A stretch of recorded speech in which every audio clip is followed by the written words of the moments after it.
After a good week of Stadia news, should Stadia say, the heck with it, we're showing up to E3? Let's get into it.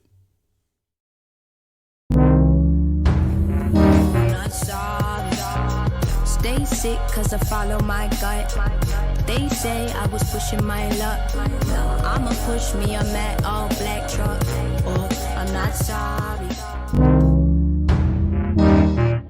What's up, people? What's up, people? What's up, people? It is your boy MM2K back again with another video. Do me a huge favor. Hit that like button. Hit that subscribe button. Rock those bells for notifications, please, so you know when your boy's dropping these doses. I appreciate all of y'all straight up because y'all know the deal. I am not too proud to ask. Let's get into it. Okay, y'all. So here's what we have here that we are past already, and we now get to evaluate. We had a week where Google announced, and they further focused on talking about what games are coming. 120 games are coming in 2020. 10 of which are going to be exclusives for Stadia in the first half of 2020 alone. Then you had the big announcements that they were partnering with broadband firms in the UK and broadband firms in the US, being BT in the UK and Verizon here in US, to bundle Stadia free with their gigabyte packages. And that's going to be kicking off very soon from this recording. Then you had the infamous compare video conducted by moi and our friends here at Stadia Dosage, where we had that bombastic article of the group won't be named here because we're not gonna focus on bloviators and things like that. But a bombastic group that favors Microsoft came out with an article and tried to say that the nail was in the coffin for Stadia because Destiny is now on Xcloud. So what we did is we said, oh, okay, well, let's show people what they're getting with Xcloud opposed to Stadia when it comes to Destiny 2. And it dropped jaws. And then they were shut. They shut their mouths, all right? That's rightfully so.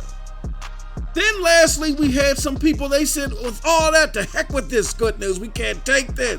We got to control the narrative because hating on Google gives us easy clicks. So what did they do? They went and created a video that focused on how many people had downloaded the web browser. And now it's been revealed that there might be upwards of 550,000 people that have access to Google Stadia that have played it, opposed to the circled 100 to 200,000 that's been running around here in these gaming streets. So they actually, in their attempt to hate on Stadia, made it look better by quadrupling the number of people that we knew even came across their hands. All right. So we had a slew of things that'll make my Stadian brethren and sister very, very pleased. And they're taking that happiness and they're saying, you know what? Now it's time to shine. Stadia, why don't you go to E3 and show what you got? And your boy MM2K is a little partial to that. Because if you're coming to E3, know this, big time at E3. And I get it. That PlayStation is not there now, and that leaves a big hole, a big damper on the show. But regardless, E3 is a big show. It's one of the biggest shows that helps extenuate either mind share or hate towards your platform. And when you come to E3, you better be ready to show something extravagant. Could be the reason why PlayStation isn't showing up. Maybe they just weren't ready to show anything quote unquote extravagant after having a couple of questionable E3s back to back. Maybe they aren't going to be ready to do that until later in the year, so they just bowed out. I don't know. But for Stadia, with the rocky launch that they've had, with all the hate that they're getting, right or wrong, that's the thing. This is what we got to understand as Stadia enthusiasts. We know the truth, right? They don't, which is the general public. But they're not going to lend you their ear unless you have something flashy to show in front of them, to dangle rather, in front of them. And that flashy, shiny thing to dangle in front of them is called games. And until you get games, Google Stadia, like big time games that'll make people go, oh, then I don't know if you should have a presence at all at E3. You've already been at E3s offering people to play the game and stuff like that and play the ecosystem, and they still went back home, said, oh, it's impressive, and then just attacked you for a whole bunch of other stuff and made up a whole bunch of other garbage. So here's MM2K's thoughts on what Google can do to take advantage of the fact that Sony's not going to be there and raise the bar a little bit, and it could potentially change E3 forever. What is that you say? Well, first and foremost, they have to get the games. There's no doubt about it. They got to get the games, okay? And I say at the very least, if you're going to highlight these 120 games and these 10 exclusives, fantastic. But 2 of which better be AAA games, all right? They better be AAA games that are being shown exclusively on your floor and only with the developer. They shouldn't be shown anywhere else. Opposite of the showroom floor, okay? But those are the only places they should be shown, with you, the developer, showroom floor. Also, one of those 2 games, AAA games, better be exclusive to your ecosystem. Nobody can get anywhere else for whether it's X amount of time or whether it's a large amount of time, or whether it's indefinite. One of those 2 exclusives better be exclusive, or one of those 2 AAA games rather better be exclusive to Google Stadia. All right.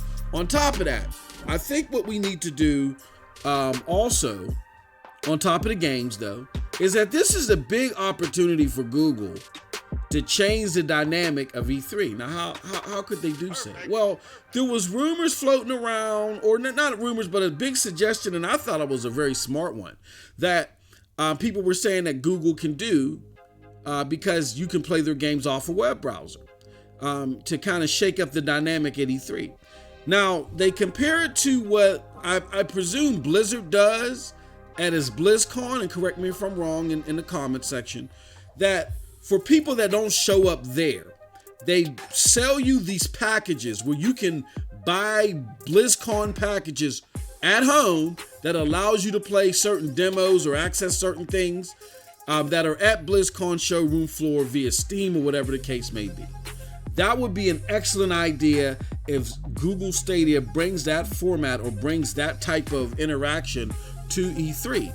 If they can sell a package to where, okay, people can't make it, whether it's finances, mobility, whatever the case may be, still not going to hamper your experience. For $20, $30, you get to experience some of these games that are on the showroom floor. And if you're a Stadia Pro member, you get an automatic discount, okay? So with that being said, I think that would be fantastic for them to roll out at E3, so people at E3 know that, hey, these guys are going to be here. These guys are shaking it up, and this is going to be hellified interesting, even if Sony's here or not, right? Next, I think they should maybe introduce a rewards program. You know what I mean? If you got something like a rewards program that you're going to introduce to where, kind of like GameFly. What GameFly is, for those of you that don't know, is that they're a hard copy game distribution service. You can rent games like how people used to rent hard copy movies via Netflix. They're like the Netflix of gaming, but they're not digital. All right, they were at one time, but that didn't work out for them. So what they do is, if you've been a concurrent subscriber for X amount of months, every time you reach another 3 or 4 months, you go up another tier until you hit their final tier, which is, I believe, tier 3. And that's where you get the maximum amount of GameFly bucks that you can spend towards purchasing a game, okay? I think Google should do the same thing.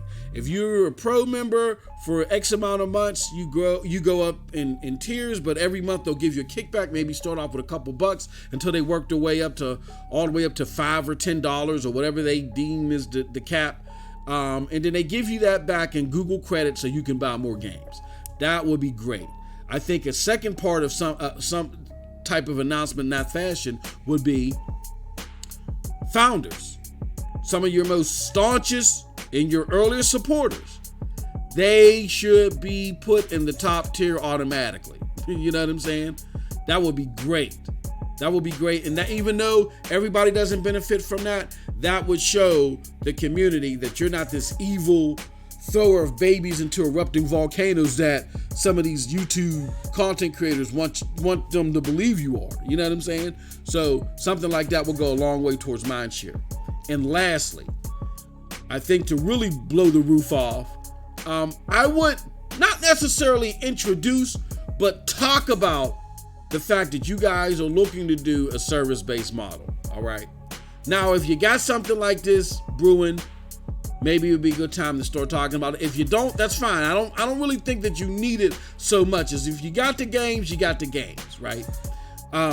But 3 examples of a service-based model would, of course, first and foremost be Game Pass.